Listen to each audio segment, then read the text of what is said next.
දැඩි නියඟයක් පෙමිනීමත් සමග කැලයේ තිබූ විශාල ජලාශය ක්‍රමයෙන් සිඳී යාමට පටන් ගත් අතර ඒ හේතුවෙන් වන සතුන් දැඩි අසීරුතාවකට මුහුණ දුන්නා. ජලය හිඟවන විට දැවැන්ත අලියතුන් කුඩා සතුන් පලවා හැර ජලාශයේ සම්පූර්ණ අයිතිය තමන් සතු කරගත්හ. මෙය නිහඬව බලා සිටි කුඩා හාවාට කැලෙහි ආධිපත්‍ය රඳා පවතින්නේ ශක්තිය මත පමණක් නොව බොහෝ විට ආඩම්බරකම මත බව අවබෝධ විය. තම ධෛර්යය එක්රැස් කරගත් කුඩා හාවා ජලය ආරක්ෂා කරන බලවත් ආත්මයක් ගැන නිර්භීත අනතුරු ඇඟවීමක් කරමින් අලි රංචුවේ නායකයා වෙත ගිය.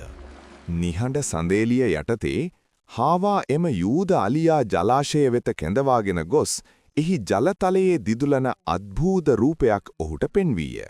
ජලයේ දිස් වූ තම ප්‍රතිබිම්බය දරුණු ප්‍රතිවාදියෙකු ලෙස වරදවා වටහාගත් අලියා වියටපත්ව ජලාශය අතහැර යන ලෙස තම රංචුවට ආන කළේය.